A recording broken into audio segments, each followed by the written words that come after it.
Kerjaannya dia swasta, super rental, tapi itu hanya kedok saja karena yang bersangkutan kami juga dia pemain lama di Bantai dan bahkan sampai sekarang masih main. Dulu waktu di tahun lapas Pak, kasus narkoba juga. Iya. Jadi Ini dia datang di Bantai. Usia 30. Itu lagi pengembangan dulu.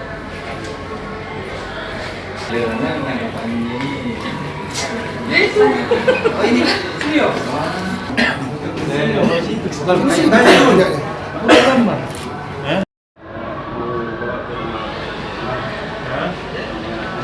Di mana itu? Terima kasih.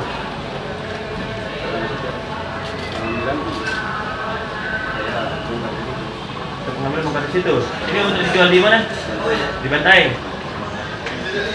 Kau sudah lama menjual di Bantai? Hah? 1 bulan menjual. Dulu waktu ditahan satu sama. Narkoba juga. Berapa lama angkat ponis itu hari? 3 tahun. Dah.